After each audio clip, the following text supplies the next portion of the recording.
Hi everyone, welcome to my channel. চলো দেখে নেব ট্যারো বুক থেকে তোমাদের জন্য কি বার্তা রয়েছে, কি জানার প্রয়োজনীয়তা রয়েছে। ওম গণ গণপতায় নমঃ, ওম গণ গণপতায় নমঃ, ওম গণ গণপতায় নমঃ, ওম নমঃ শিবায়, ওম নমঃ শিবায়, ওম নমঃ শিবায়। তুমি যে জিনিস নিয়ে চিন্তাভাবনা করছো যে কাজটা হবে কি হবে না, তো সেই ক্ষেত্রে কাজটা সরাসরি বলছি হতেও পারে, নাও হতে পারে।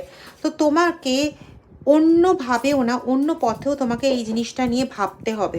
যেটা নিয়ে তুমি ভাবার চেষ্টা করছো বা যেটাকে তুমি করার চেষ্টা করছো, সেটাকে তোমাকে অন্যভাবেও ভেবে রাখতে হবে যে যদি এই পথে না হয় তাহলে আমি কিভাবে এগোবো। এবং এতে তোমার এনার্জিটাও সেভ হবে, তোমার টাইমও সেভ হবে।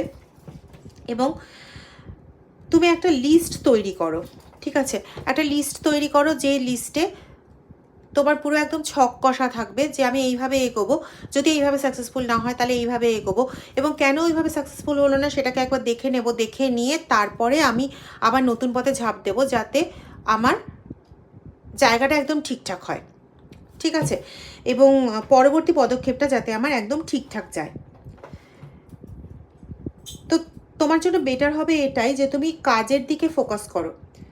অত ভাবনা চিন্তা করে লাভ নেই যে এই কাজটা হবে কি হবে না, হবে কি হবে না, হবে কি হবে না, না ভেবে একটা নিজের একটা শিডিউল তৈরি করে ফেলো, নিজের একটা লিস্ট তৈরি করে ফেলো, ওয়ার্কিং লিস্ট তৈরি করে ফেলো যে যদি এটা এইভাবে সফল না হয় তাহলে আমি এইভাবে এগোবো, বা ওইভাবে যদি কাজটা কমপ্লিট না হয় তাহলে ওখান থেকে আমি দেখে নেব যে কী কী গণ্ডগোল রইলো, সেটাকে আমি পরবর্তী পর্যায়ে এমনভাবে মেকআপ করবো যাতে আমার কাজটা একদম কমপ্লিটলি ভালো মতনভাবে এগিয়ে যায়। Watch your step as you go. তুমি যেরকমভাবে কাজটাতে এগিয়ে যাচ্ছ, এটা যেটা বলছিলাম একটু আগে পর্যন্ত, যে তুমি যেমনভাবে কাজটাতে এগোচ্ছ, এগোনোর পথে কোনো রকম গণ্ডগোল হলে পরে সেটাকে দেখো, সেটাকে ওয়াচ করো এবং ওয়াচ করে পরবর্তী পদক্ষেপটা নাও। এটাতেই তুমি একমাত্র এই পথে এগোলে পরেই তুমি তোমার যে লক্ষ্যটা স্থির করেছো সেই লক্ষ্যটাকে কিন্তু অ্যাটেন্ড করতে পারবে। ওকে, ভালো থেকো। ওম নমঃ শিবায়।